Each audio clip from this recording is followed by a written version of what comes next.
You know when you get home from work or school and your mama or your partner made you some food, but you don't really like that specific food, so you go look in the fridge, but the leftovers are not really better, so you just eat that food because you have no other option. That is exactly what FIFA is. Let me tell you, I broke so many PS3 controllers because of FIFA 14 back in the day, and that used to get to my mom. I'll never forget the day where I threw my controller and it hit the wall. My mom heard it. She walked in my room, no knocking, no nothing, and she was like, I hope you keep losing. That's when I knew FIFA is good, but at the same time, FIFA is trash because it's ruining my relationship with my mother. Now, before we can discuss what's good and bad about FIFA, we gotta see where it all stems from. It comes from a company that is dear to my heart. EA Sports. I hate them. Now, I'm not here to talk about my relationship with EA. I can start a whole podcast series just about that. But let me give you a scenario or example of EA Sports. You know what? I just got a Switch. I'm about to go buy FIFA 21 for my Switch because I'm a football fan, soccer fan, whatever you want to call it. I bet. Go on the page, look under the gameplay section. Oh, it says it's the same exact game as FIFA 20. I bet.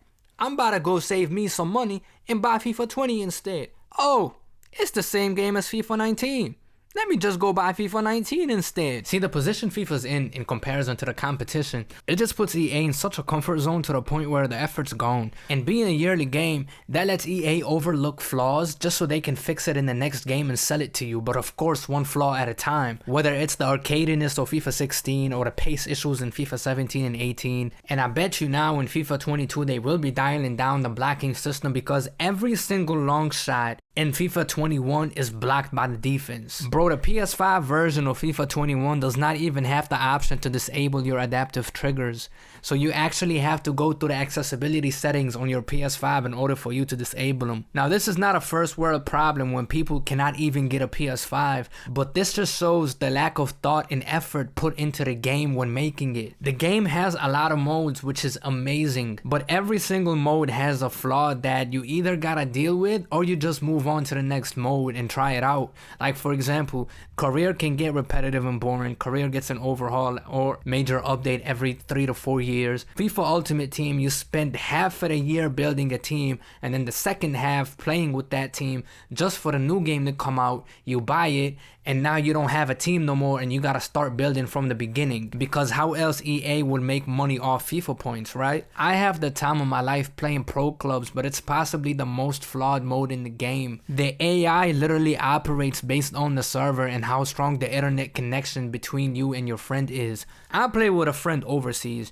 Now, you can go ahead and blame me for playing with somebody in a different continent, but I would blame EA for not even having servers in the Middle East. Now, weak servers aside, I don't see why an AI should operate based on the server. Unless I'm asking the AI to do something, the AI should operate within itself. The best online mode is online friendlies, but don't get me started with the handicap that the game puts on you every now and then. Now, I'm not a trash player. I win a lot more than I lose, so I'm not trying to make excuses for my losses. Like, I can show you instances where the defense just does something that's so stupid and obvious that I did not even control. Scripting in FIFA is so obvious, and I don't know why EA is still trying to hide it 7 years after the fact. And I'm not saying I should win every single game.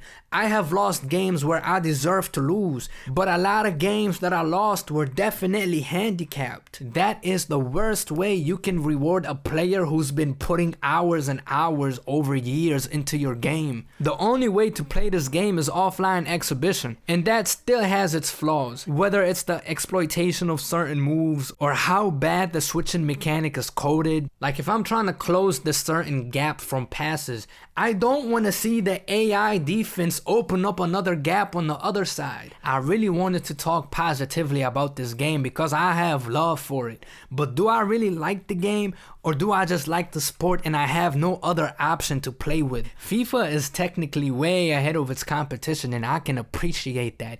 That is good. But the lack of effort that EA puts into the game is really trash. And thus, FIFA is good trash. Thank you for watching. Like if you like, and a sub would be nice.